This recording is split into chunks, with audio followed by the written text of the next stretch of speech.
All right, everyone, let's get going. Thank you for joining us this afternoon if you're here live for the session or if you're watching this on YouTube. We're here today to discuss the 2025 Dutchess Partners in the Arts program. I'm Lilia Perez. I'm the grants manager for Arts Mid-Hudson. I'll be giving the presentation today, and then also on our grants team, it's Vanessa Capuccio-Bear. They're our grants associate. You can reach both of us at grants@artsmidhudson.org. Our phone number is 845-454-3222, extension 11. If you are working with one of us on technical assistance, for example, you may continue to work with one of us, but just know both of us are in that email answering questions, taking calls. So you could speak to myself or Vanessa over the course of the application period for Dutchess Partners in the Arts. For those of you here today, Eleanor Levy, our folk arts program manager, is also here and we'll be letting people in. If you have a really big technical issue or something, you can feel free to try to see if Eleanor is able to reach you. And then of course there's Zoom support as well. In this presentation today, I'm going to go over Dutchess Partners in the Arts, the program's purpose. I'll confirm all important dates and deadlines as listed in the guidelines. And we'll go through the guidelines and application. And then we'll give some final tips about submitting an application for funding. In addition to this information session, which is happening live today on February 12th, but is also being recorded and placed on YouTube, we have regular Q&A sessions on Zoom where you can drop in and ask questions about your application, brainstorm ideas, and hear other people's questions. That's really, I think, the most valuable part of attending the Q&A sessions. Others will come up with questions that you may not have thought of, and it's a really good opportunity to gain access to that thinking and information as well. An up-to-date schedule and a link to RSVP can be found on our website at artsmidhudson.org, and you'll navigate to the section that has all the Dutchess Partners in the Arts information. I'll actually share my screen a little bit later and show you where to find everything. At the end of this session, I'll also include a list of all of the upcoming Q&A sessions. Occasionally, we might add one if we really see a need for it. So that's why we like to let you know you can keep an updated and up-to-date schedule by checking our website. If you want to attend the Q&A sessions, you have to RSVP. Once you RSVP, you'll receive an email with the Zoom access information. It's the same access information for all Q&A sessions. You'll get reminders that they're happening before those upcoming Q&A sessions with another link to the Zoom, but it's all the same. And for those of you here today, it's the same Zoom information used to access today's meeting. You're welcome to attend one of those Q&A sessions or more. You don't have to attend all of them. You don't have to attend one. They're really just there for you to use as you'd like. And as far as other accommodations and assistance, if there's any specific accommodations that we can provide to facilitate your participation, please contact us. These might include translation services, large text documents, specific technical support. We'll do our best to help you. We really take these on a more tailored case-by-case basis. So if you are anticipating that there's some type of barrier towards your participation in this program and you could use some additional accommodations, just let us know what we can provide and we'll do our best to accommodate you. Assistance is available to all applicants to discuss specific questions, brainstorm ideas, and receive feedback on a draft or budget. You can make an appointment to meet with us at artsmidhudson.youcanbook.me. That link is also available on our website, and it's in the email signature of every email that we send out from grants@artsmidhudson.org. So you can always, if you've received an email from us or if you're already signed up, you're getting the reminders to attend the Q&A sessions, for example, you'll find the link to make an appointment with us down below in the email signature. Please make sure, those of you that are here today are watching this, you'll have done this. You review the guidelines, listen to the info session ahead of attending so that we can really focus on answering your specific questions or giving you draft feedback. A lot of people don't realize this, even though we talk about it a lot, but we offer really in-depth draft feedback on your writing and on your budget. All you have to do is make an appointment and select draft review, and then we'll give feedback related to what you've written on your submittable. Whatever you've saved up until that point, we'll be able to see as a draft. If you've applied to us in the past, we also have panel feedback from previous applications, and we encourage you to reach out and get those because they may be helpful to your upcoming application. As I said, we offer free and varied assistance for great help putting together a project proposal. Sorry, just letting some more people in from the waiting room. And a great way to network through us. So, we talk to hundreds of applicants every year about their ideas, what they're planning to apply to for our grant programs, or just brainstorm with people who, some of which don't even end up applying. And so you get when talking to us, you get the benefit of our knowledge of the region, who's working in this area on arts and cultural projects. And we do a lot of connecting people. And so that's great through the Q&A sessions, but also just talking to us.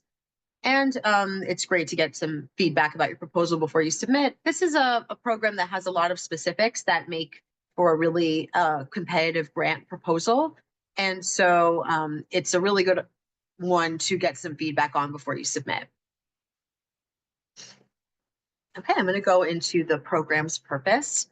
So this funding comes from the Office of the County Executive and Dutchess Tourism, and we are so grateful and pleased to partner with those with Dutchess Tourism and the Office of the County Executive to implement arts and cultural offerings.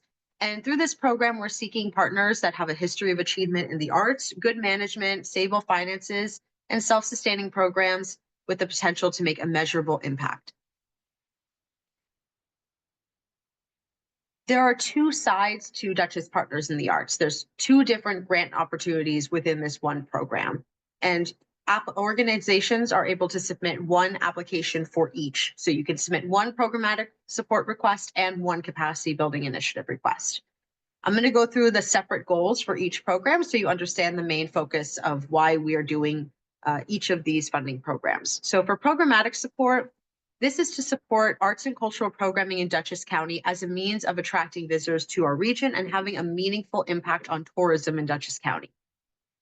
This is the main focus of this program. Of course, we want to provide funding for excellent arts and cultural offerings. We want to provide work that represents our region really well and serves residents that live in Dutchess County. But this funding is coming from Dutchess Tourism, and therefore there's a great focus on funding programs specifically that have a measurable impact on tourism. We have other grants programs throughout the year that do not have, of course, tourism is always a great thing to talk about in any grant proposal because it shows that your project is potentially having an economic impact on the region. But we have other programs that are less focused or not primary focused in any way on generating tourism.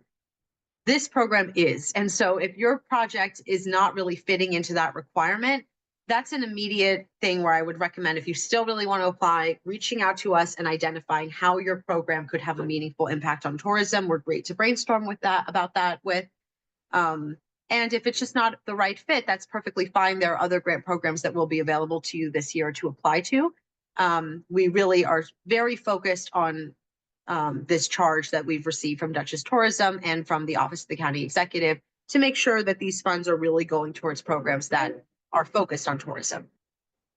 As I said, we are also, of course, focused on engaging Dutchess County residents in high quality arts and cultural programming. Great programs that have a measurable impact on tourism are often also serving local residents in a really significant way. Often has to do with really excellent marketing, which we'll talk about later on. Fund arts partners with the ability to report reliable statistics, marketing results, and accurate outcomes. This is really critical to Dutchess Partners in the Arts programmatic support. We have quarterly reports that are expected of all recipients of this funding stream that are going to ask for numbers served by zip code for the attendees to the program. How many events took place during that quarter, how many people attended, what was the estimated revenue as a result of those events. These are numbers that we are going to be asking for quarterly and need really accurate and reliable data on so that we can then report to our funders who can then report to their funders, right? So you'll see one of the most significant changes this year, and really one of the only major changes for this program, is that there is a fourth review criteria for Dutchess Partners in the Arts programmatic support, which is focused on measurement of success. What is the applicant's plan to track this data that will need to be reported on quarterly and final reports? We'll talk about that a bit more later. But I just want to kind of set the stage that this is really the main focus of this program. And we really want to make sure we're receiving applications that are in line with this.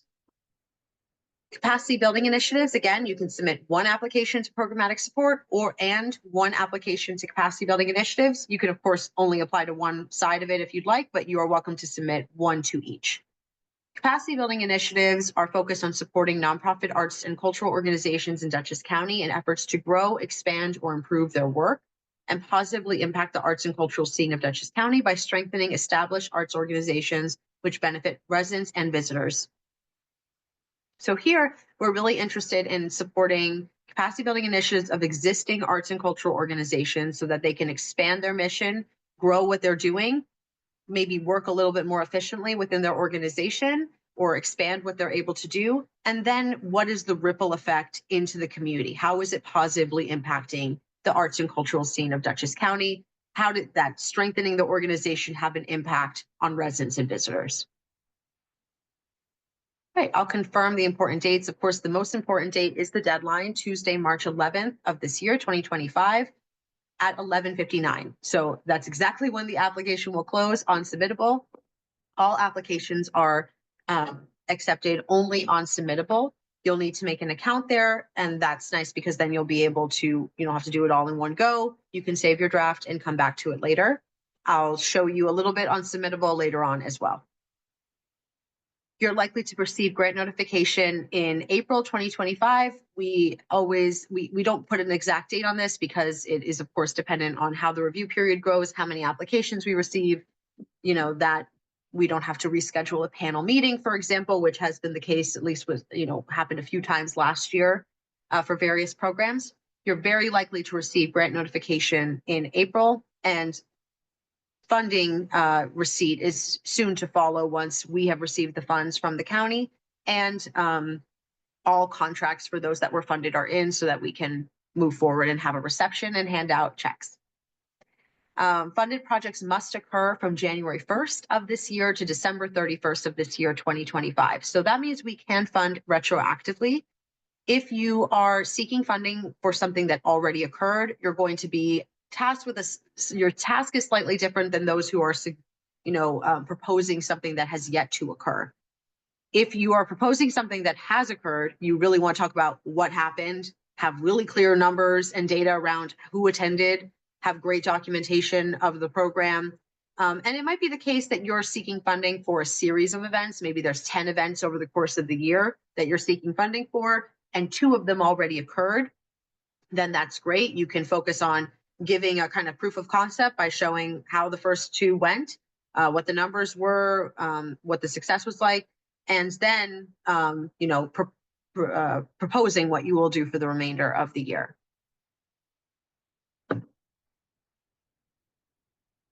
Okay.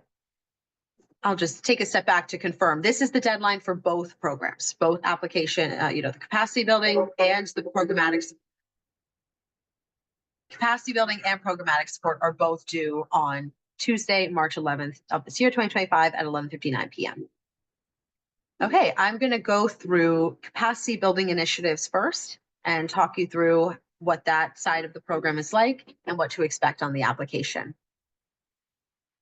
So as we started talking about, capacity building initiatives are intended to help nonprofit arts and cultural organizations more effectively better meet their mission. Initiatives may create a new area of work, develop new strategies, or enhance current programming in a significant manner. Again, please note, you can submit one application for each category, capacity building and programmatic support. So some key details for capacity building initiatives. The funding amount. Funding requests can range from $2,500 to $11,000. There is no cash match required. You can ask for any amount within that range. Please do not ask for more or less. Especially do not ask for less, because then it will automatically make your project ineligible. We cannot give more than is requested, and we cannot give less than $2,500 for any award. Established nonprofit arts and cultural organizations or artistic programs that have been in existence for 3 or more years and have a record of success are eligible and are encouraged to apply for funding. So specifically what this means is if the organization has been incorporated for 3 years, or if the programming perhaps was going on in a grassroots or an unincorporated way for 2 years and you've been incorporated as a nonprofit for 1 year, the program itself has been in existence for 3 years and you are eligible to apply. If you are a new nonprofit, or if you're an unincorporated group seeking funding with you're a new nonprofit and you are concerned about this, just know, you will have a slight disadvantage towards more established nonprofits, just because, in all likelihood, they're going to have more materials in place to jump on an opportunity like this.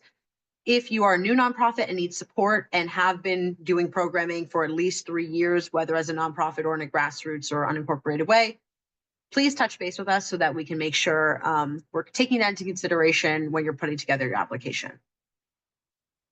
Organizations working in all expressive artistic disciplines are eligible, including visual, performing, written, digital, traditional, and or experimental mediums, folk arts.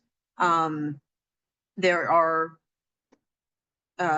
this is really, unless it's explicitly stated in our guidelines that it's an activity that's not eligible, we take a very expansive view on what is eligible, what is an eligible arts or cultural activity. Okay, go through who's eligible for this. All applicants must be a registered 501c3 nonprofit organization which identifies arts and or cultural services as a primary activity in the organization's mission. So as you probably noticed, we've stated a few times, this is only eligible to arts and cultural organizations. The way that we determine if an organization is in fact an arts and or cultural organization is we see it listed as a primary activity in the organization's mission. This past year, it came up a couple of times where we noticed a mission statement had been submitted on the application that did not match the mission statement on the applicant's website, and some language had been included in the mission statement submitted to us, right? I really advise, this actually hadn't really come up until this past year, but it came up more than once, so I felt like it was worth mentioning. This is really not an acceptable way to address this. If arts and culture is a primary activity in your organization's mission, that should be in your mission statement on all of your materials. If you're making a change to your mission statement in order to apply for this program, first of all, it should really be apparent that it is truly a primary activity of the organization's work. And it should be reflected everywhere. There shouldn't be the opportunity for the artists, for someone on our panel to notice that there's a clear discrepancy. Nonprofit arts organizations incorporated in Dutchess County and or nonprofit arts organizations which have a long-term lease or own a building in Dutchess County are eligible. Applicants must, and I'll just clarify that, so you either have to be incorporated in Dutchess County or own a building or have a long-term lease on a building in Dutchess County to be eligible. Applicants must supply proof of nonprofit status with your application. Organizations must have at least 3 years of programming history in order to apply for funding. We talked about this before. And all nonprofits applying must have a board of directors and a board-approved non-discrimination policy. If you've applied to us in the past, we may have, you didn't have to submit your non-discrimination policy. We would just see if we already had it and then follow up. Unfortunately, this is just not, we don't have the capacity to continue doing it in this manner, and we do just need to ask for the non-discrimination policy with your application. So you'll see that's another change on the application this year. We're going to ask that you just include the document that's required. I'll show it when I show the application in a bit. I'll highlight some of the key areas that are a little different on our applications this year.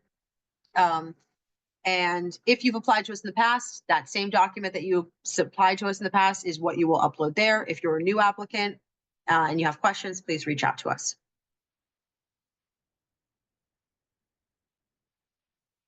All right, who's ineligible for this program? Individuals and unincorporated groups are not eligible for the capacity building side. Individuals and unincorporated groups are eligible for programmatic support when applying with a fiscal sponsor. So I just want to say that now in case anyone's listening and is waiting for programmatic support.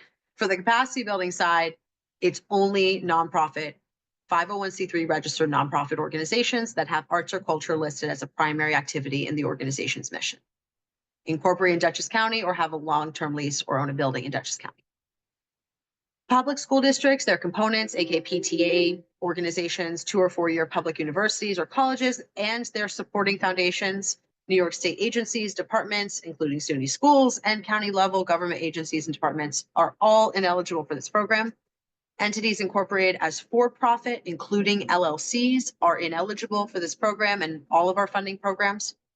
Libraries and social service organizations are not eligible for this program. Libraries and social service organizations are eligible for our some of our other funding programs. Units of government and government agencies are not eligible. Nonprofits incorporated outside of Dutchess County who do not own a building or have a long-term lease in Dutchess County, and organizations or groups that have not submitted the requisite reports on prior funded activities to Arts Mid-Hudson, all ineligible to apply. I'll talk a little bit about the last one. This past year, has been the case for multiple years, you'll see there's a lot more emphasis on the reporting and making that an eligibility factor when applying and kind of part of the conversation when we're assessing applicants. It is really, we will not be able to accept any late reports moving forward. We have such strict reporting deadlines to our funders because they have really strict reporting deadlines to their funders. So if we had a problem last year with reports coming in late, this could be a topic of conversation when reviewing an application, because panelists are going to be asking about previous reporting track record, because it's going to be such an important factor when reviewing our applications this year. It's a quarter of the score. So that being said, if we are still waiting on a report, which I do not believe is the case, you would be ineligible for this year, right? But I just want to really preface, and especially if you're planning to apply this year, there's going to be a strong expectation around reporting, and we have to really hold our grantees to that because we're held to it. And so it's really important that reporting is timely and nothing is missing. So you'll hear me talk about this a lot, and I appreciate, that we have a lot of great grantees who are early on their reports and have been wonderful, and that's the vast majority. We just want to continue and raise that bar for everybody this year.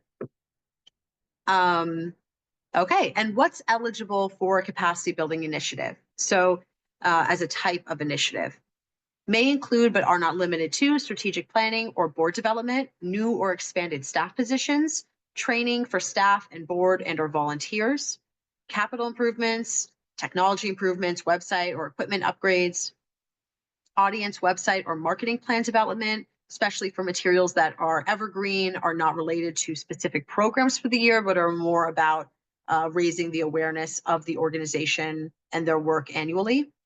And any other activities which improve the organization's ability to produce excellent arts and cultural programming for residents and visitors to Dutchess County. And so capacity building, we really like to see unique approaches to, and encourage in-depth thinking around what would truly be capacity building for your organization, where would this money be most impactful and have the greatest impact on your audience that you're serving and on the public. So I'll say a couple things. Less successful applications tend to kind of roll a lot of this stuff into one application. If you're asking for an equipment purchase and some more funding for some staff time and maybe a little training for another staff member, it starts to read like general operating support and not like a focused capacity building initiative. That being said, there might be a unique combination of approaches, but as long as it's all really focused on one overarching goal towards growth, there could be a couple of things, like maybe you need to hire a new staff person and you need to get them a laptop so that they can work. That would be appropriate. But because that's all in line with the same focus of expanding the capacity of the organization and what you're able to do by getting the staff person in place and set up to do their work. But if it doesn't seem connected, you want to hire a new staff and then you need a laptop for another person, and maybe you also need to upgrade the lighting in the gallery, then it starts to read less focused and less like a true capacity building initiative. And I bring this up because it's something I notice when I'm reading applications, but it's also a really common panel feedback that we receive from those that are reviewing the applications. Okay, and I want to talk about inclusion through capacity building initiatives. So I think anytime that you're pausing to think about how you can grow your organization, better meet your mission, serve more people, in a more impactful way, it's a really good time to think about inclusion. And so Arts Mid-Hudson strives towards broad inclusion and true access to arts and cultural programming for all. Capacity building initiatives, as we've talked about, are really wide ranging and present opportunities for an organization to be more inclusive. And so we encourage thoughtful outreach to all groups in our region and efforts to seek input from many points of view when undertaking capacity building initiatives. AKA, it's a really good time to talk to your audience, talk to the group you're trying to reach out to, the people you're trying to better serve, or talk internally to your staff and your team to understand, not just having one person make this decision ultimately there's a decision maker, but in terms of what you're going to be applying for, but that there's input that went into that focus, and that you have some data, qualitative or quantitative data to communicate to make a case for why this is going to truly be impactful and is in conversation with the people you're actually trying to reach.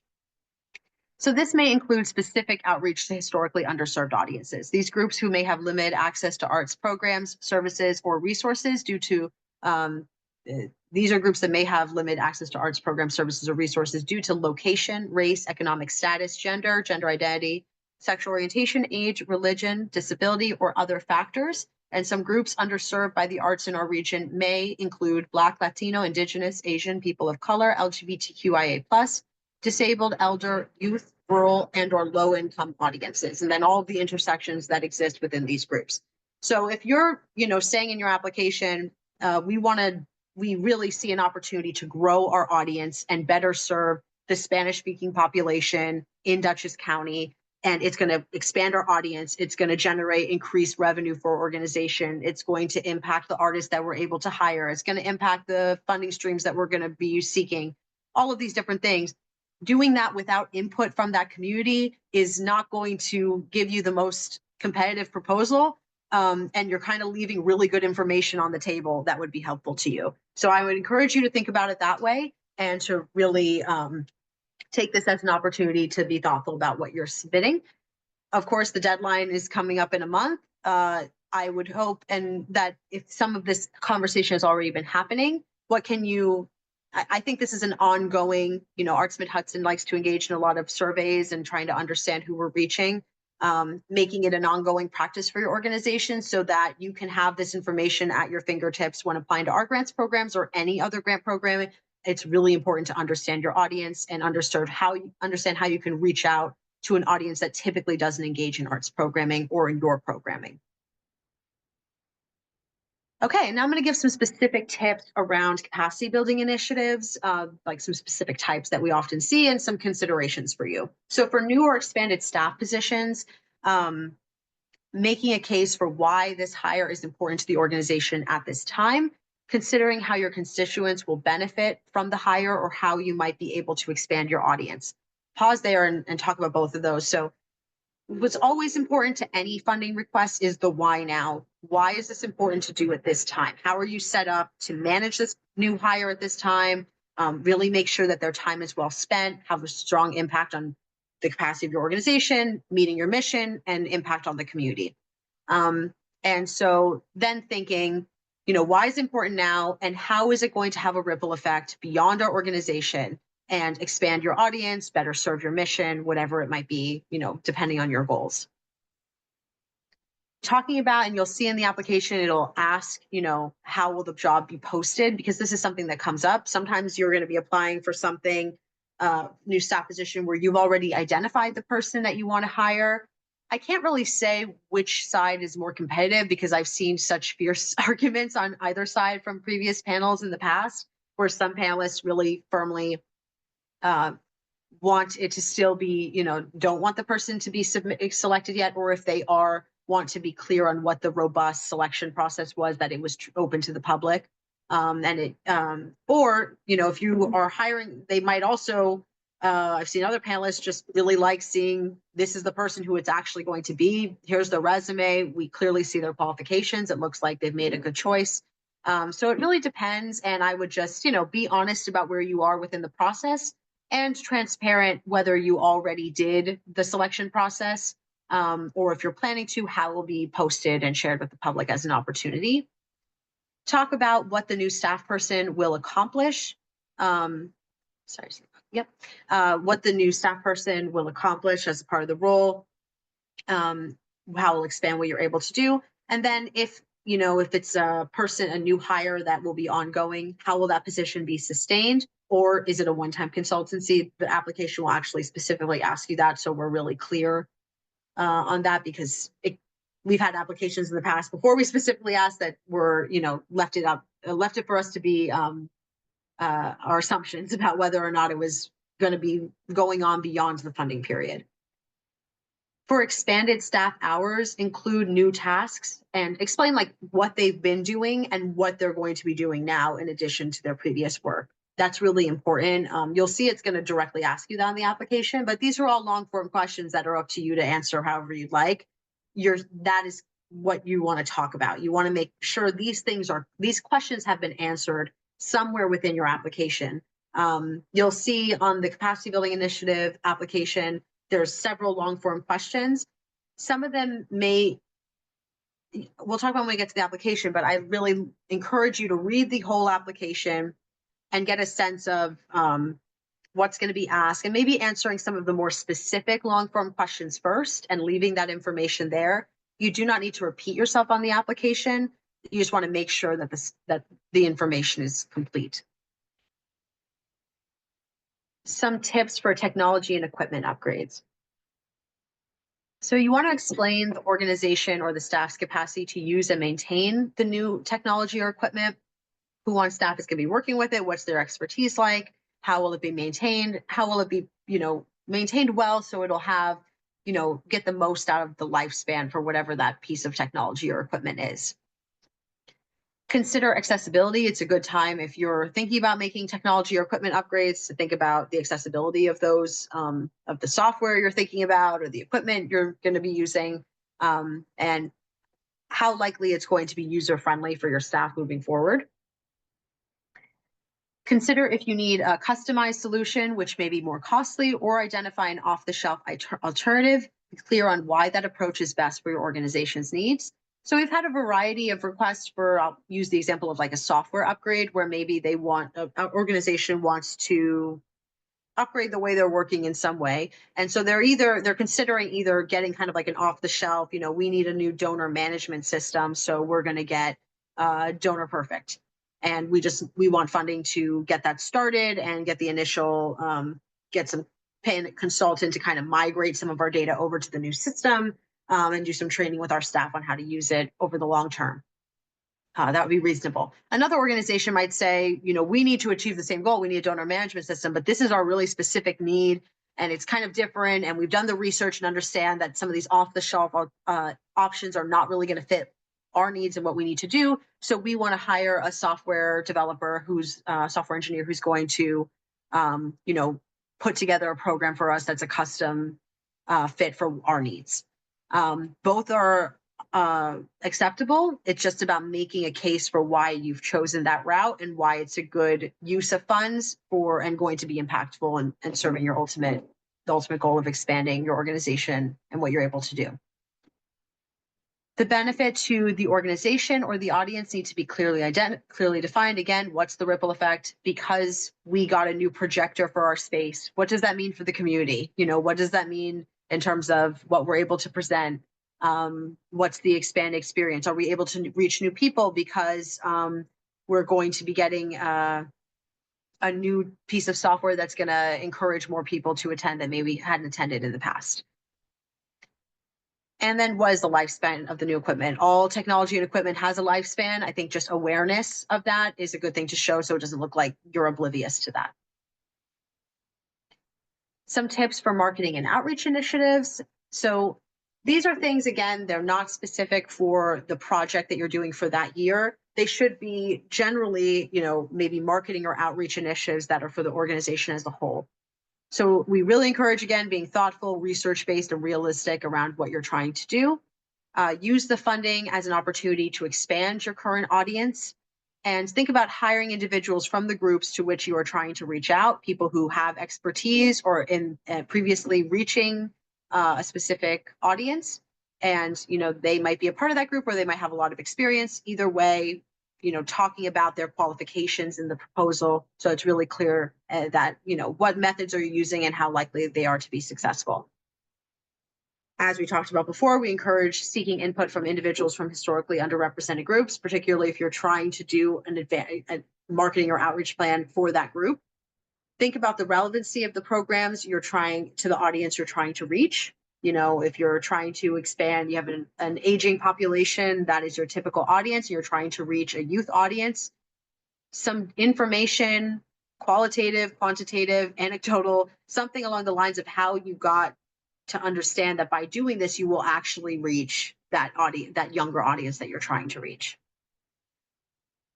And then for whatever tools you're using, please clearly explain why those tools are the right fit. Same type of thinking that we've talked about for other topics. Okay. And then the evaluative criteria for capacity building initiatives. First of all, and this is really our main 3 review criteria across all of our programs. Artistic merit, taking into consideration the applicant organization's track record and the quality of the programming to be enhanced by the initiative. This is really determined via work samples. Work samples are not required on this application. However, they are strongly recommended, and I would really caution anyone thinking about submitting something without work samples to at least find something to submit. It might be like your organization's annual report, some documentation from some previous events, something that relates to what you're asking us to, what area this capacity building initiative is going to grow. Potential impact of the proposed initiative on residents and visitors to Dutchess County, and impact on applicant organization's ability to provide excellent arts and cultural programming. So what's the impact on the organization? How is the organization being strengthened? And then what's the ripple effect into the community? What we've been talking about this afternoon a couple of times. Feasibility, last review criteria, evidence of planning in place to execute proposed initiative as described and in the application, taking into consideration the budget, timeline, and implementation plans. So does the budget make sense? Does the timeline make sense? Do the people involved seem like they're capable of executing the project as described? Overall, does it seem like this is likely to happen in the way that it's described and seem feasible? And then they'll be considering throughout, the ability of the applicant to meet evaluation reporting requirements for capacity building initiatives. This has less reporting requirements than the Programmatic Support program. It is an interim report and a final report. Some final tips before we move on to talk about programmatic support. What will make for a competitive capacity building initiative? So highly feasible initiatives. I'll just take a step back and show you the evaluative criteria. If you're getting, I think the artistic merit and impact are so subjective. They, it really depends on, and maybe I'll take another step back and I'll talk about this later on, and even saying it now makes me want to bring the slide up in the future. Our panel process. So our panels are made up of individuals who live or work in Dutchess County and work in arts or culture. Our artists themselves have expertise in tourism or marketing or event planning, or just, really active citizens involved in the arts and cultural scene. And so our panels change every year. And that's why I encourage applicants to continue to apply, because even, a rejection one year is not an indication of future success. There's going to be a new panel with new subjective opinions. And I always say our panelists come to the meeting, they read these guidelines that you have access to, they read the applications, and then they interpret that through their own experience as an artist or an arts and cultural worker or organizer or coordinator, and they determine what they find to be of high artistic merit, impactful, and feasible. Artistic merit and impact, in my view, are the most subjective to assess. Feasibility, I think it's a lot easier to get people on board and say the who, what, when, why is there. I understand this is likely to take place in the way that is described. And so if you can get really high feasibility, that's already giving you a little bit of a leg up, because even if there's mixed opinions around artistic merit or impact on the panel, and some people feel strongly about it and others aren't scoring it as highly or scoring it average. If everybody's giving it high feasibility scores, that's why it would make for a competitive proposal. And sometimes too, if they say it's a great thing for a panel to read through it and in the discussion say, this all seems really straightforward, they want to purchase this equipment. It's clearly going to improve what they're going to be able to do as an organization. And I want to fund it. And then the conversation's pretty much over. You know, it's pretty, if it's straightforward, feasible, quick conversation, that's usually good for the applicant. Sustainable, so that's likely to have a be capacity building, not just in the short term, but have a lasting effect on the organization. Clearly defined goals and measurable success, so that, you know, you've stated in the application what you're hoping to achieve as a result of this capacity building initiative, how it will enhance your mission, how it will better reach your audience, and you have some methods in place to actually track that's successful. So saying something along the lines of, you know, we've been doing this many shows a year. If we purchase this new equipment, I keep using this example, but if we purchase new equipment, we're going to be able to do 5 more shows. That's a measurement then to say, you know, we've been doing 10, we're going to be able to do 15. This is going to grow. Our audience last year doing 10 was 500 people. Our audience this year doing 15 would be 750 people. You know, using numbers to support what you're saying is really important on these applications, and really helps you stand out and communicate that it's likely to happen the way you're describing. Again, for other competitive capacity building initiatives, that's likely to increase access to arts and cultural programming, engage individuals in our region who don't typically attend arts or cultural events. Applications from organizations who have a clearly defined history and commitment to thoughtfully serving historically underserved communities in Dutchess County. If you already have a really great track record of bringing new people in and engaging new audience members in arts and cultural programming, that's speaking to a really strong track record, showing feasibility, showing the potential for impact, and you know, again, it's touching a couple of the review criteria. And, you know, overall contributes positively to the arts and cultural offerings in Dutchess County. Make a really good case for that. That's important as well. Okay. Thanks for everyone here today listening in. We're going to continue and go through our programmatic support guidelines, and then we'll talk a little bit about our applications overall.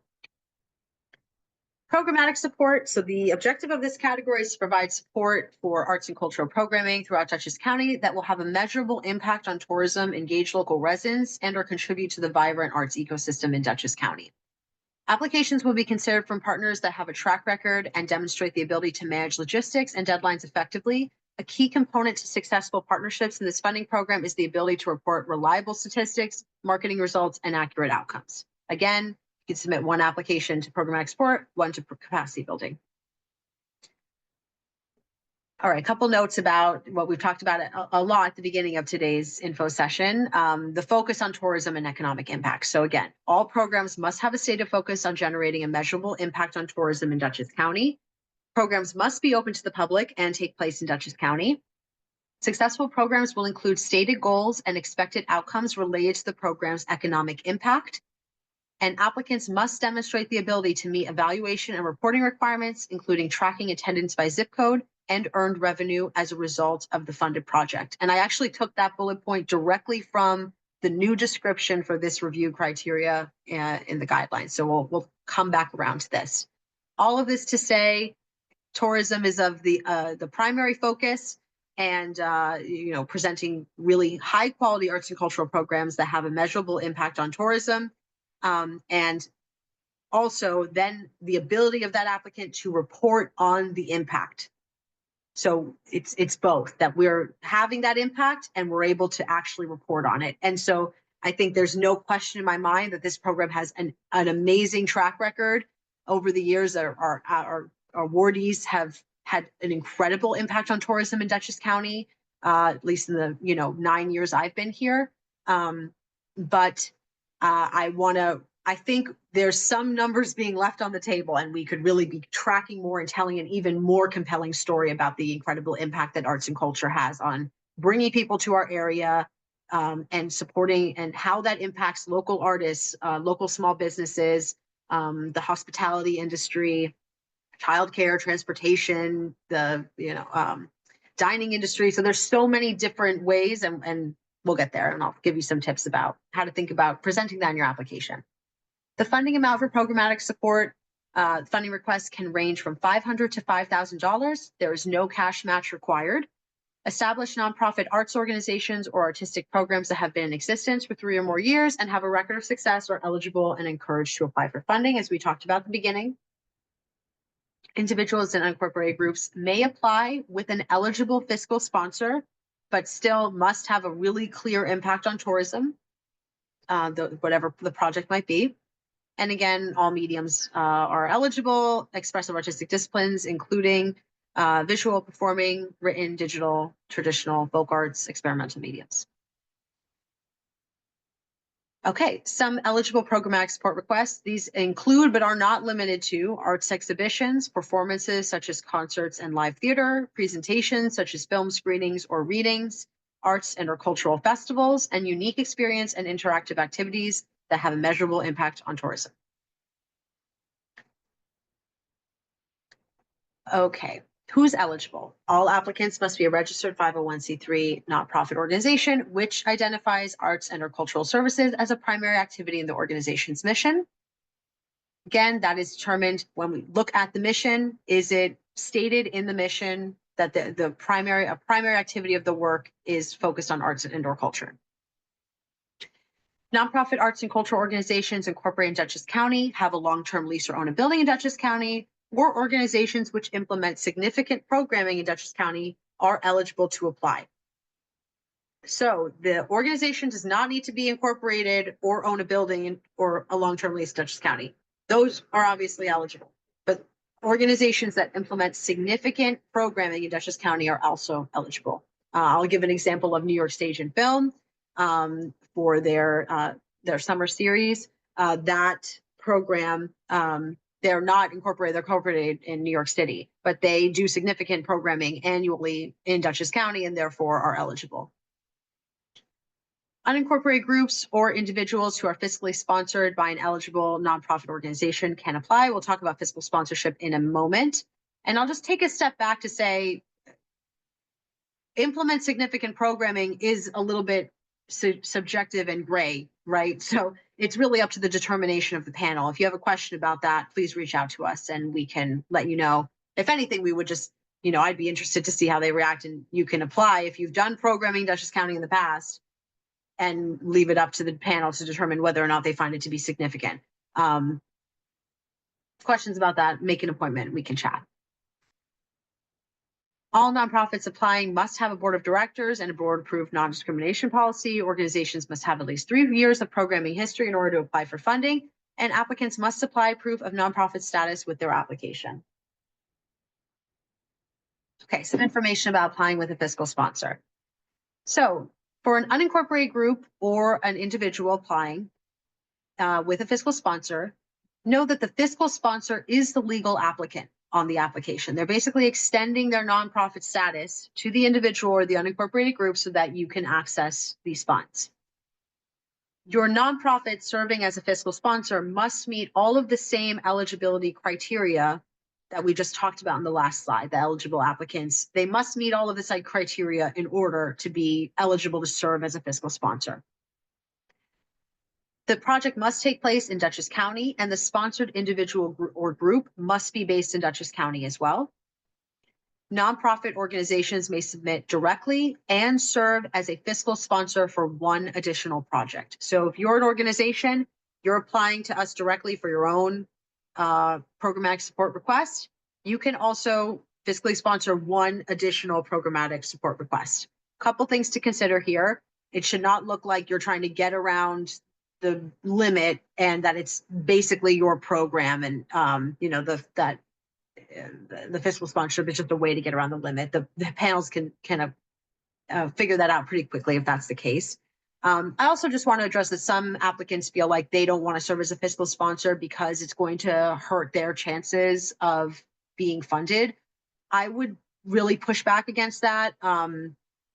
In my experience sitting, facilitating these panel discussions for almost 9 years now, I would say more often than not, panelists are appreciative that an organization has stepped up to serve as a fiscal sponsor and help somebody else his ability to be able to access the grant funds. And each proposal is judged on its own merits. So when they're judging your individual proposal, they're not going to be saying, well, they have a fiscal sponsored one coming up, so we don't want to talk, that just is never really a comment. If anything, it's a comment where they say, oh, and I noticed we have one they fiscally sponsored too, and I really like that they did that. That's actually something that happens often. You'll include a letter of agreement signed by the fiscal sponsor on your application. That letter is available as an attachment on our website. You'll just fill it in and attach it on your application.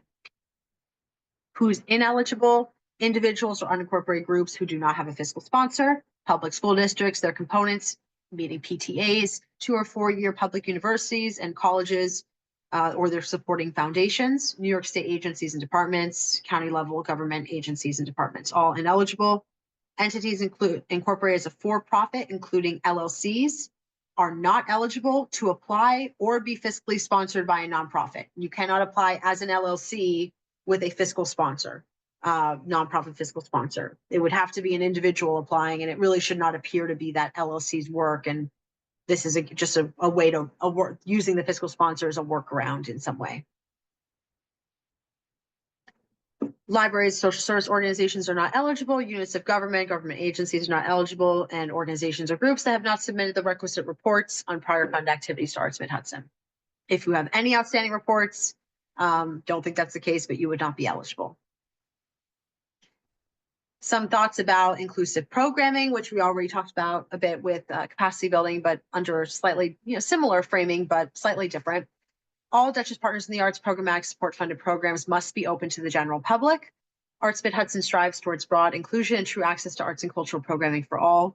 We encourage thoughtful outreach to and efforts to seek input from all groups in our region and specific outreach and inclusion efforts to underserved audiences.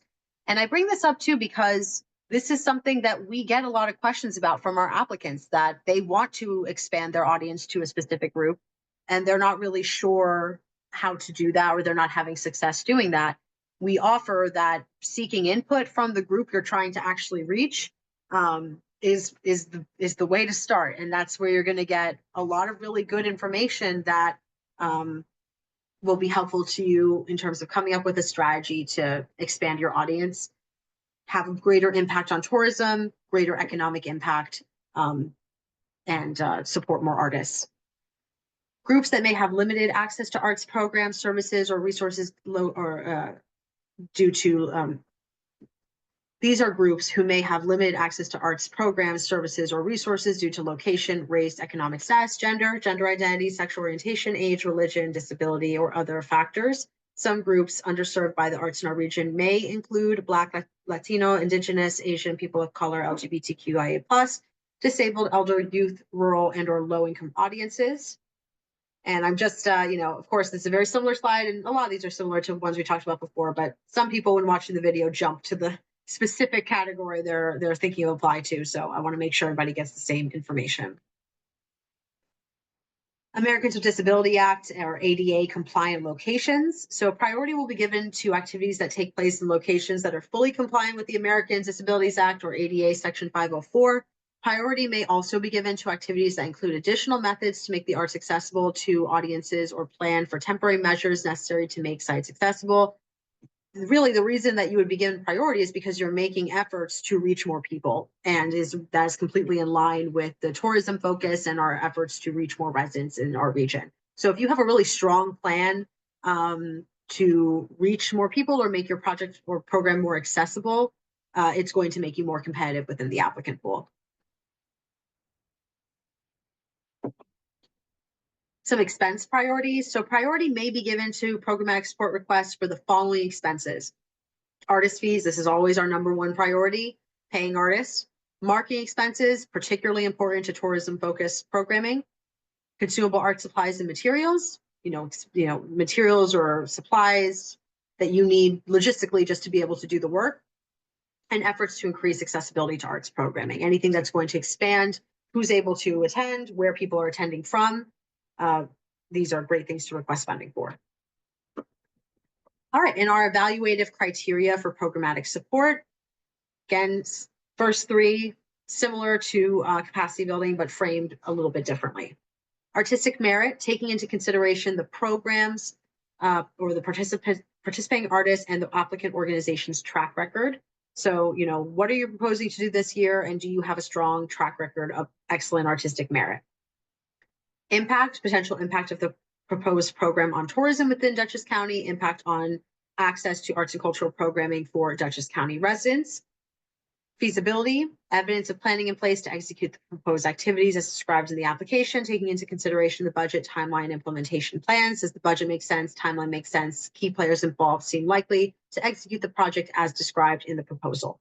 And then our new review criteria this year, and I'll take a step back and say, the way that this functions during the meeting is each one can receive up to 4 points. So this is now each of these, it's actually changing. I'm going to be curious to see how it impacts our review this year. You know, because last year it was just artistic merit, impact, and feasibility, and they represented each a third. Now they each represent a quarter of how your application is reviewed. That's how important our ability to understand if the applicant is going to be able to successfully measure their impact is on this program.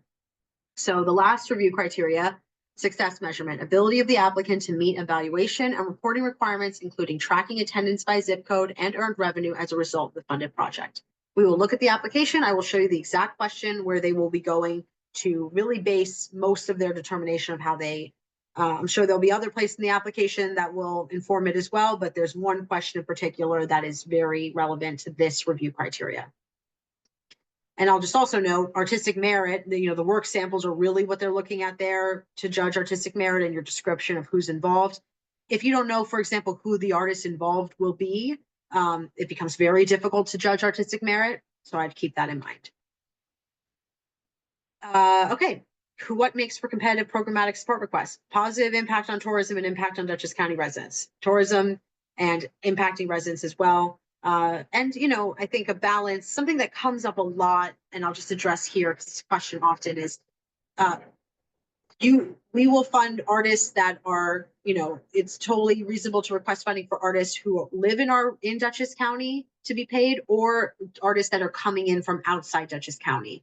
I would say each panelist kind of, you know, I would say if it's likely to have a really strong impact on tourism by bringing in somebody from outside the area, that's great. And if there's a way to involve local artists as well to kind of give them some exposure to that kind of bigger name that you're bringing in, that might be like a national touring name or whatever it might be, just keep that in mind. I think, you know, some panelists really love to, you know, really want to see Dutchess County artists being paid. And some, you know, really see the value in exposing local residents and bringing in visitors to artists that don't typically show in this region.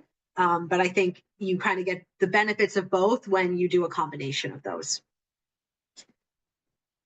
Track record and commitment of the organization to reach underserved audiences through thoughtful outreach and relevant programming. If you have a really strong track record of bringing in a specific audience and tailoring your marketing efforts to reach that group, that's really transferable experience to be able to show you're going to have a great impact on tourism and finding specific groups that you'd like to reach. So again, it all goes back to understanding your audience and really the relevancy of this.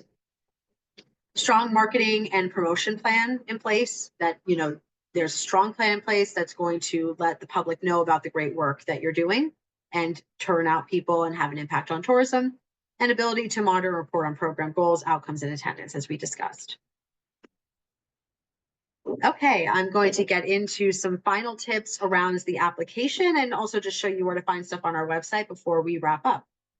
Thank you all for everybody who's here for listening in. Again, the deadline is Tuesday, March 11th of this year, 2025 at 11:59 p.m. on submittable. So it'll close just before midnight, just before it becomes March 12th. If you require assistance in completing the online submission form, please contact us in advance of the deadline as soon as possible. And all materials are available on our website, artsmidhudson.org. I think I'm going to take this as my opportunity to show you. Ned, you happen to be in my camera. Can you see our website now? Yes? Yes, I can. Thank you. Okay, so this is our homepage, artsmidhudson.org. And you'll just navigate to grants and artist opportunities and then grants and funding. Then you're going to scroll down to Dutchess Partners in the Arts and click Learn More. This is where you'll find all the information about this grant program, links to the guidelines, the application. This is that letter of agreement. If you're doing a fiscal sponsorship, this is where you'll download it from. It's a Word document. If you're here today, you already found this. You subscribe, you RSVP to the info sessions and Q&A sessions.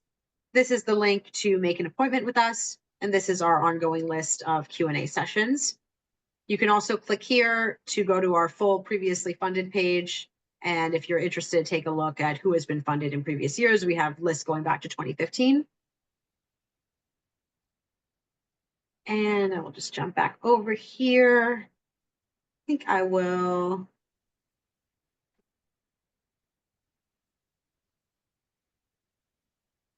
Sorry. We'll go back there in a moment when I want to show you the application. I just want to go over some of the supplemental documents that you'll be asked to provide. You'll be asked to provide a staff list for the organization, a board list, the organization's annual budget for the most recent fiscal year. There will be some nonprofit and financial documents, which may include a Charity Bureau 500 or Char 500 form, a 990 or 990 EZ, or any of the other 990s, depending on the size of your organization, the way you file your taxes, or file with the IRS, and a independent public accountant's opinion, depending on the organization's gross annual revenue. There are guidelines guidance in the guidelines and on the application that show you which of these documents you're expected to provide to us. You'll include the proof of the non-discrimination policy and work samples. They'll be uploaded to the application.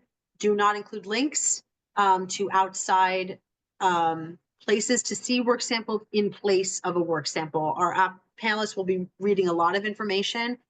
We cannot guarantee that they will click on any links. Many do. Many click on your website, and if you don't provide it, they might do some research on their own and start Googling and looking stuff up. It really depends on the person. But if you really want them to see a work sample, it must be uploaded to the application itself. And you'll see on the application, there's a little guidance around what you can upload there. Okay, I'm gonna now jump back and show you our applications and draw your attention to a couple of areas. Ned, I'm sorry, I keep asking you. Can you just nod? You see submittable now where it says Arts Mid-Hudson. Thank you. Cool. All right, so I want to just go through the program. I'm going to, excuse me, scrubbing a little fast through the page, but there's a couple key areas I want to draw attention to. I'm not going to go through the entire application. But if you want to attend a Q&A session and you do want me to go through the entire application or find more specific areas once you've looked at it, that's a great thing to do during a Q&A. I'm happy to share my screen at that time and point stuff out directly. So when you come to this page, I'm already logged in on Submittable, but if I wasn't logged in, instead of seeing, if you're logged in, it's going to ask you to confirm your address. It asks you this every time. I'm not really sure why, but we go with it. If you're not logged in, it's going to ask you to either create a new account or log in. Don't have an account, you'll create one. It takes only a couple of minutes. And then you'll have an account to save your progress while you're working. And that's also how you'll get funding notification through Submittable. Okay, so you'll just click Save Address and Continue, and then you'll be able to see the application itself. And so just first of all, the application, this stuff is, with the help text and with the size, the font size, and with the boxes, it makes it look a lot longer than it actually is. But there are a fair amount of questions on here. It is your, county taxpayer funding, and there's a lot that goes into the decisions around how these funds are allocated. And so there's a good amount of information that we need to capture in order to make sure we're doing our job on behalf of the county. So you'll see some areas are required, some are not. There may be word limits or character limits. Really, the only character limit is on the legal name of the applicant. Other than that, it's just word limits. You'll input some specific information about your organization and who's applying, contact information. I'll just point out, anytime you see a question like this on an application where you can select one or the other, just select those as you go. Don't leave those to the end because they may reveal an additional question. This is actually one of them. So if you selected fiscal sponsor, that then prompts Submittable to show you the fiscal sponsor's specific questions. If you haven't checked anything here and you go through the whole application and maybe you're on the night of the deadline, you're getting ready to submit, it'll say, hey, you didn't enter in a field, and then you realize it's one of these, and then it reveals more questions. It can be kind of upsetting. So I would really recommend, at least your first read through, you've made your account, just start clicking these off at least so that it will reveal any additional questions in your initial read through of the application. All right, I'm going to scroll a bit and jump to the project description. This section right here above is just really like general information about the nonprofit applying or the fiscal sponsor. You'll give a title to the project. This is just for us to keep track of, which is which. You'll provide a 1-sentence summary, which is really, again, more of an administrative purpose for us to keep, have a little summary of what the initiative or what the project is about. And then we get into the program description. This is really like the main question where you give the who, what, when, where, why, major scope of services of what you're going to be doing and what you're requesting funding for. You had a program description starting this section with kind of a introductory paragraph that says, we are requesting this amount of funding to do this project at this location on this date with these major players involved. And we're doing it with this goal in mind, and it's going to impact tourism in this way, like all the key stuff to kind of immediately get the panel and those reading it to understand, okay, this in a nutshell is what this proposal is about. And now everything I'm going to read after that is going to support this initial elevator pitch, for lack of a better term, of what I've, what's been introduced to me. If they have to keep reading and more is revealed to them as they go, it can get a little, it's hard to wrap your head around everything, especially for complicated projects or projects that are multidisciplinary in nature, and especially when they're reading a lot of applications. I'm going to keep scrolling. Again, once you look through the application, if there's any specific question you want to ask a question about, good thing to make a one-on-one appointment about or to bring up at a Q&A. Then we get to 2 questions that are really relevant to impact and measuring success. So describe the expected impact on tourism in Dutchess County as a result of the proposed program, and how will you measure the program's success? So this is asking you to describe how what are you expecting, what are you expecting the impact to be on tourism? And what are the goals you're setting for yourself? What are you hoping to achieve? Then down here, we're asking very specifically, how do you plan to track the program's attendance? So this could be, and we give a good amount of help text we wrote for this year to try to help you there. I'll read it now and then probably expand on it. So it's essential to have a clear plan for accurately tracking attendance, gathering information about the locations attendees traveled from to attend your event. Describe your strategy for collecting this data. Examples include sign-in sheets, online registration forms, surveys, ticketing systems, or other methods. Be as specific as possible and include how you will ensure the data is accurate and complete for reporting purposes. All funded organizations will be required to submit quarterly reports to Arts Mid-Hudson to provide information on the number of people served by events, their zip codes, and revenue generated from programs. And you'll also be required to do a final report. And so, this could be a very straightforward response, but I would give detail here, especially for this first year where this is a new thing. We're going to all of our tickets are sold on our website, and they record that information when we process their card. And if anyone buys tickets at the door, they're tracked in this specific way. Or it could be this is an event that's free and open to the public. So we have a sign-in sheet at the front, and we have an attendant who's going to be asking people to sign in with their zip code. We'll also have that person holding a clicker and maybe doing like a quick head count of who comes in. So they can assess, you can figure out if there were people you missed. And then you'll have maybe like a thoughtful way to estimate the ones that you missed, because for any kind of free moving event, there's going to be some people who fall through the cracks. So just something that really shows your being thoughtful about how are you going to track this information? What is your plan to provide it to us? And if you get to this question and realize we don't have a plan, we don't know how to track this information, make an appointment with us. Let's brainstorm it together and figure out what a good strategy would be for you. I'm going to note ticket prices because it comes up a lot. I would say anytime a ticket price is exceeding $25, panelists start to have questions about it, whether it's truly accessible to the public, whether that represents a barrier for entry. I would strongly recommend, if there are pricey ticket price, I know I'm throwing out $25 and it sounds like a completely random amount. It has just been my observation over almost 9 years doing this, that seems to be the threshold. Anything below that, panelists, like, they might say, oh, that looks a little bit high, but I can accept it. When it gets, $50 tickets, $80 tickets, even $30 tickets, especially if it's like $30 for students and $60 for adults, or, whatever it might be. If there's any plans in place to offer a sliding scale, no one turned away, pay what you can. Some tickets will be discounted. So specific groups will be provided discounted tickets. This is how we'll implement that process. And this is how it'll be shared with the public. That's information you can include in additional information on ticket prices. This is a tourism focused grant. Some of these, artists that are going to be involved in this, or programs that are involved in this, are going to have a higher ticket amount, and the quality of the artistic program and the potential impact can warrant that. But this is, you're seeking funding for this to be subsidized basically by taxpayer funds. And so if the public still needs to pay a high amount to be able to attend, it's a hard sell to some panelists.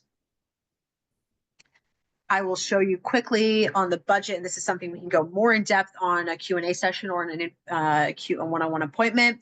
You'll input how much you're requesting from funding from us here, funding request amount, and the total program expenses here. So say the total program expenses are $10,000, and the funding request is $5,000. Okay. So you're already showing us here, there's a gap between how much you're requesting from us and how much the whole project is going to cost. So let's make it really easy on ourselves, or maybe I'll make it slightly easy on ourselves. Then we get down to this funding request expense breakdown. This is where you're going to break down what is this $5,000 in terms of a budget. So let's say $4,000 is going to artist fees, right? And let's say you have, so we're going to put that here. Do not put in this column any symbols. Do not do this. Let's see if it works now. When I input that below the summary, it doesn't understand that this is a number. But when I write 4,000, it's adding it up. Now, when I add 1,000 here,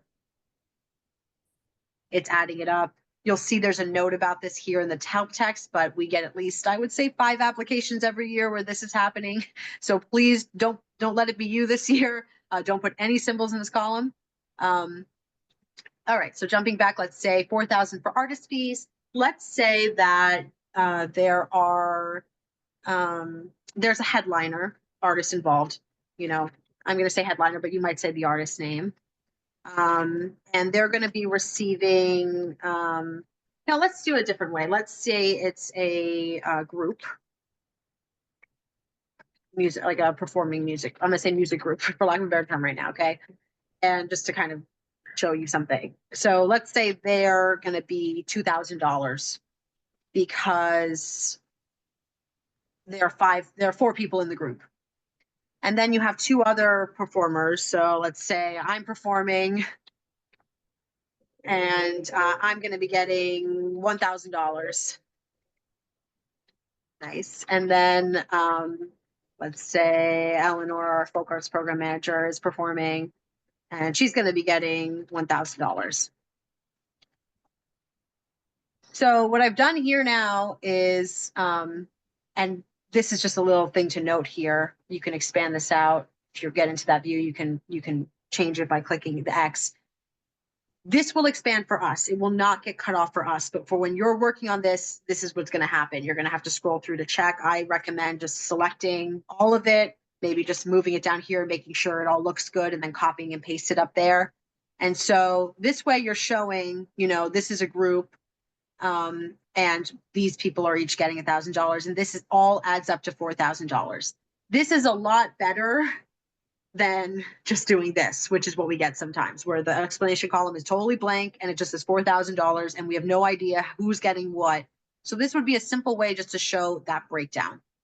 And I'll take this as an opportunity to also show you that we have this secondary question down here, how grant funds will be spent. And we include that because so many people, I don't know why it's being a little slow. Maybe my computer's angry. I'm doing so many things at once. Won't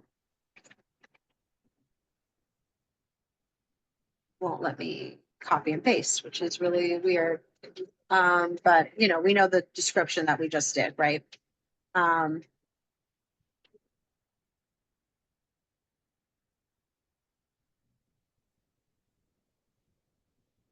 So having this here, and then down here, when it asks how grant funds will be spent, you know that you've done your job, you've put it in the explanation column. But just to be completely clear, you know, so you might write something like the music group performing with the name, right? The actual name has 4 members. They will be paid $2,000.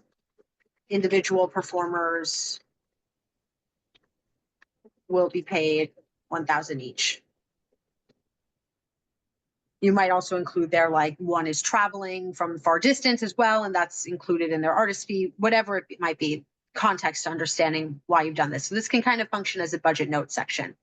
And then let's say marketing, and you're going to take out a, you know, print ad for $750, and you're going to do 200 in social media targeted ads.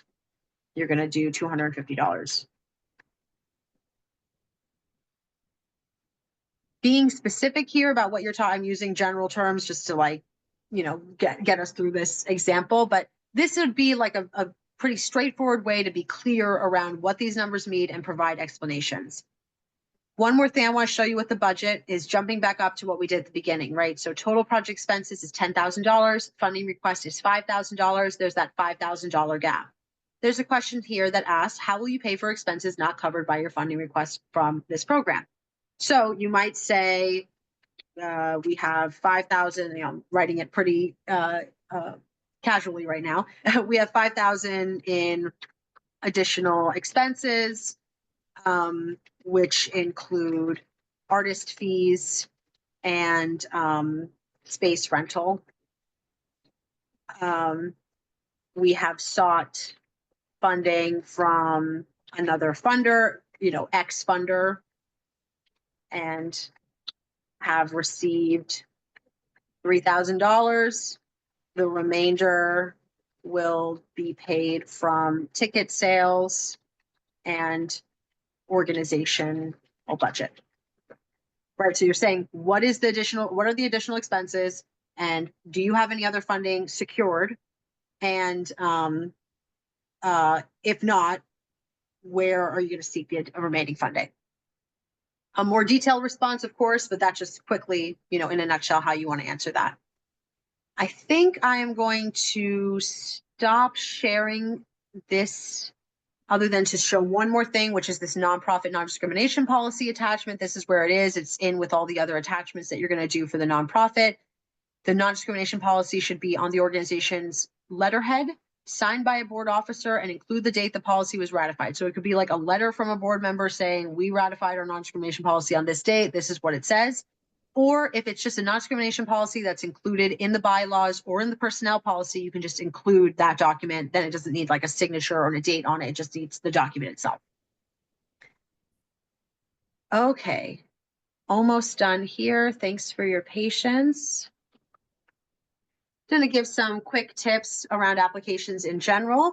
So of course, we encourage you to answer that questions directly and succinctly while giving details so that we can understand the scope of the projects and depth of planning. But, you know, as succinct as you can be in doing that. I wasn't as much of a fan, but now I'm actually really loving Grammarly, and it's been really helpful for me in even, you know, streamlining my writing.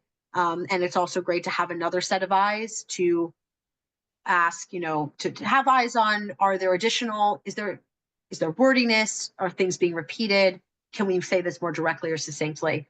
I often share this tip. I really like when I'm editing my writing, sometimes I'll start at the bottom of a paragraph or of a response, and I'll look at each sentence on its own and go up backwards and just think, is each sentence the most efficient sentence that it can be? What are the additional words in here that can go? How can this be said more directly? I recommend doing it in that way in reverse, because I think when you're reading your writing and you're reading a response you've been working on for a while, it can get really hard to edit and cut because you're in the flow of reading it. Instead, reading it backwards can be really helpful. Keep the panel focused on your ideas by providing complete information. Write for someone who knows nothing about you or the project. You want to make any assumptions about what the panel knows about you or what you've done in the past. You want to provide complete information so that they can judge the merits of this application.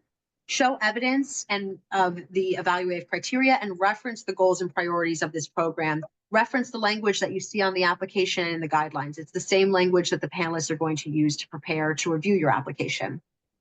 Some tips around the budget: work on the narrative and the budget together and check for consistency. I often recommend actually doing the budget first. It kind of can act as a map then for the rest of the proposal.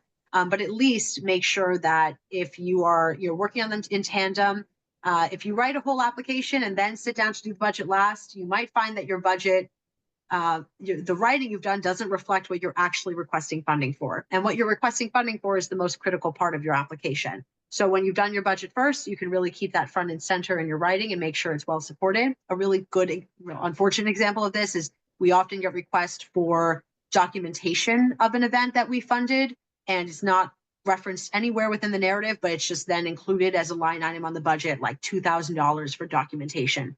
If it's not well supported, it's not going to be competitive. And if you're thinking about seeking funding for documentation on that note, let's talk about it. I think it's a good thing to discuss prior to applying. Use the explanation column as we gave an example of. Check the guidelines for funding priorities and ineligible expenses. Really double check the guidelines for ineligible expenses and make sure that none of the items that are listed there appear as line items on your budget that you're asking us to pay for. I always, when I'm submitting a grant proposal, like to do one last read of the guidelines and my application before submitting. And I've been shocked, even myself, realizing, oh, I missed this one little piece of wording somewhere within their guidelines that's actually really critical and means I need to make a little bit of an adjustment. Please ask us to review a draft of your budget. We love to do it. It's fun for us. You're never bothering us. Please reach out anytime, and you can make an appointment using our booking system, and we'll be happy to give you feedback. It'll either be myself or Vanessa. Kind of already talked about the peer review panel, but I'm going to give a little bit of an overview. All submitted proposals are reviewed using a peer panel evaluation process. Panelists include artists, arts workers, or community members who evaluate grant proposals and recommend a level of funding. There are new and returning panelists every year. Arts Mid-Hudson staff or board members do not vote in the process. We have a voice during the process. We facilitate it. We're there during the meeting, but we don't have a vote. Panelists have access to information on previously funded projects. Prior grant funding does not guarantee continued support. And if they want information about what the applicant's reporting track record has been in the past, that's what we'll share as part of what you've submitted previously. If you're interested in being a panelist, or if you know somebody who would be a great panelist, we have a nomination form linked here and on our website. Just briefly confirming the responsibilities of awardees, as we've touched on a few times. For capacity building initiatives only, you have to submit an interim report. It's a very short narrative form outlining the progress of the project. Is basically a paragraph telling us what you've done so far. It's due midway through the funding period, and it's very straightforward report. Just tell us what's going on so far. Let us know if there are any issues. Quarterly reports, this is for programmatic support only. A short description outlining the progress, and then provide numbers on attendance by zip code and revenue per event. Final report, these are all awardees. A longer narrative form with details on successes, statistics, and areas of improvement due at the conclusion of the funding period, and includes a final budget explaining how funds were spent. I think I've talked about this a bit. This actually might be a slide from last year that's still lingering around and we've gone over, but again, measurement of success is now critically important. Tracking zip codes, surveying impact on local economy, how your organization was impacted. Was there an increase in membership, increase in your mailing list, increase in social media as a result of receiving funding for the initiative or the project that you did? So really think expansively. Of course, we have to track the zip codes and the revenue, but what other data could you be tracking that's going to provide some really thoughtful analysis of the impact of this funding on your organization? And final tips before we wrap up. If you need a fiscal sponsor, that would be your first stop.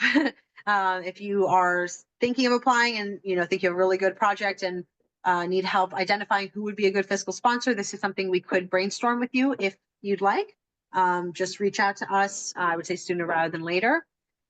Definitely take a look at the online application form and our guidelines. Organize digital copies of all required attachments. It's very frustrating to, on the day of the deadline, be trying to get your attachments to work and be accepted by Submittable. Usually there's no problems, but I just would strongly recommend not leaving that to the last minute.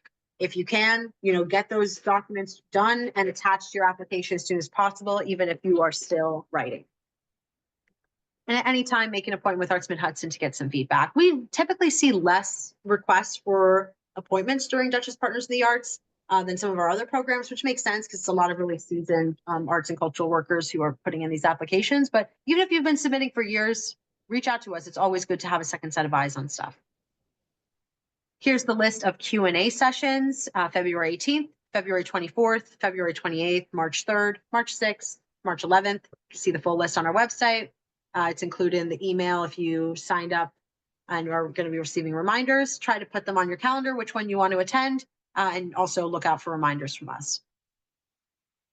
All right, it's 4:30 and we're done. So thank you all so much for your interest in this program, for the time, if you apply, you'll expend putting together your proposal. We know it's a lot of work. We really value your work, and we really appreciate your interest in supporting tourism in Dutchess County and growing your organization. I'm Lilia Perez. I'm the grants manager for Arts Mid-Hudson. Vanessa Capuccio-Bear is our grants associate. You can reach both of us at grants@artsmidhudson.org and at 845-454-3222, extension 11. Email is always the quickest way to reach us, but you're welcome to call as well. Thank you so much for watching the information session, and reach out if you have any questions.